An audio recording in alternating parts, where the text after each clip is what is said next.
राजस्थान में लोकसभा चुनाव के मतदान के बाद अब इस बात की सबसे ज्यादा चर्चा है कि क्या बीजेपी का मिशन 25 तीसरी बार पूरा होगा। नतीजों के बाद राजस्थान में क्या कुछ होगा, बीजेपी के कई नेता इस बारे में सोचकर टेंशन में है।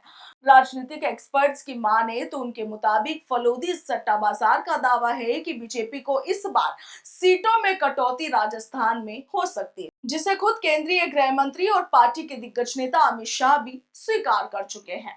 मुख्यमंत्री भजनलाल शर्मा के लिए मुसीबत सिर्फ इतनी सी नहीं है, बल्कि चुनावी नतीजों के बाद बीजेपी में किसी बड़े सियासी तूफान की भी आहट बताई जा रही है। ऐसा इसलिए क्योंकि विधानसभा चुनाव के बाद से ही बीजेपी में वसुंधरा राजे चुप्पी साधे हुए है। झालावाड़ लोकसभा सीट में बेटे दुष्यंत सिंह की सीट के अलावा पूर्व सीएम की सक्रियता किसी और सीट पर दिखाई नहीं दी। और जब वसुंधरा राजे की सक्रियता को लेकर बीजेपी नेताओं से तमाम सवाल किए जाते हैं तो जवाब कुछ नहीं मिलता। जवाब कुछ कुछ इस तरह के भी मिले कि उनके कुछ पर्सनल इश्यूज है, कुछ फैमिली प्रॉब्लम्स है। तो वहीं जब अभी हाल ही में किरोड़ी लाल मीणा से बातचीत की गई तो उन्होंने कहा कि बीजेपी पार्टी में तो ऐसा कुछ चल नहीं रहा, ऐसा कुछ पक नहीं रहा, बीजेपी में सब कुछ ठीक है।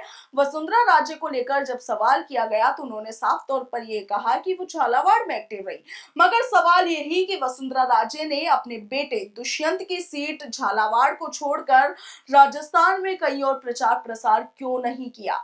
चुनावी प्रचार प्रसार के दौरान राजस्थान तो क्या बल्कि पूरे देश में वसुंधरा राजे कहीं दिखाई नहीं दे रही है।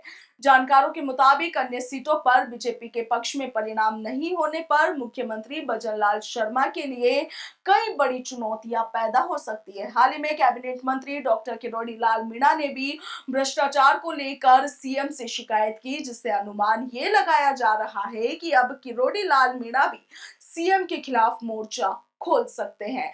यानी कि 4 जून को जब नतीजे घोषित कर दिए जाएंगे उसके बाद राजस्थान में बड़ा सियासी तूफान आ सकता है। आपका क्या कुछ कहना है, कमेंट सेक्शन में जरूर बताइएगा। फिलहाल के लिए इतना ही। नमस्कार।